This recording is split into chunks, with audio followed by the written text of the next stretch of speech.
Des, tell me firstly a little bit about the networking that you brought to Rodney Parade today.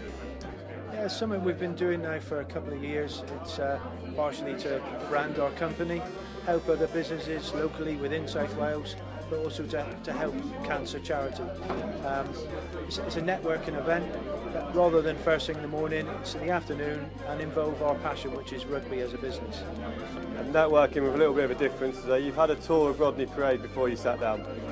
Yeah, I mean, so many people within the NP postcode are so passionate about rugby, and the history within the Newport Rodney Parade environment is massive. Great to see behind the scenes, up on the gantry where the coaches are, in the changing rooms. And you had Dragons CEO Stuart Davies here, so I know you put him through his paces with a bit of a Q&A. How was that? Yeah, it was excellent. It's nice to do a bit of research on the chap rather than just he's the CEO of the Dragons. He's also got a history of an excellent player. Played for Swansea for many years, a successful captain, played for the Barbarians and played a few times for Wales. So very interesting chap and very passionate about rugby, so easy to talk to and easy to interview because he loves the game. And just lastly, I know you've got more plans for more networking in the new year. When is the next meeting? It's going to be in January, and hopefully we're going to try and involve some more older players, get into the history of the club. So perhaps we can get other people from around the region to come down to Rodney Parade and experience what it's like. Let's really get behind the region. Jill, firstly, welcome. I know you guys are the Dragons' newest sponsor. How's the relationship going so far? Really good, thanks very much, John. Yeah, really enjoying it.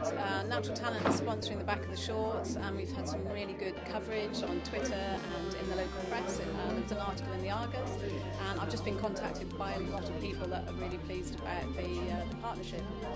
What do you think's drawing people's attention to that story? Is it the positioning of the logo on the back of the shorts, possibly? I've had some sort of, sorry about the pun, but some cheeky comments, but everybody on the whole thinks it's a really good position for the brand, and because of the parallels with rugby and business, it seems to be a really good fit. So yeah, everybody's been really positive about it, which is good news. I'll go ask you a little bit about your business as well, but what prompts you guys to get involved in networking events like this? Yeah, it's really beneficial to come along to Cymru Associates. Obviously, Clarity Copy is another sponsor of the Dragons, and there's a whole mix of business people that come along to the networking events. I've been to quite a few over the last few months, and we've met a lot of different businesses, but also a lot of different rugby players. So, for example, JPR Williams, one of the real legends, he's talked at one of their events, and also Dan Lydia, Tyler Morgan, Andrew Coombs. So they talk about potential to transition from rugby into work sort of at the end of their careers. So yeah, everybody's very passionate about rugby, which is great, but also there's some serious networking, but on an informal basis. I've just seen Jason Forster walking through the back of the shop. Now we had Stuart Davies, Lewis Evans, Reinhard, Dorian all here. A bit of a different day today. How was the day played out for you?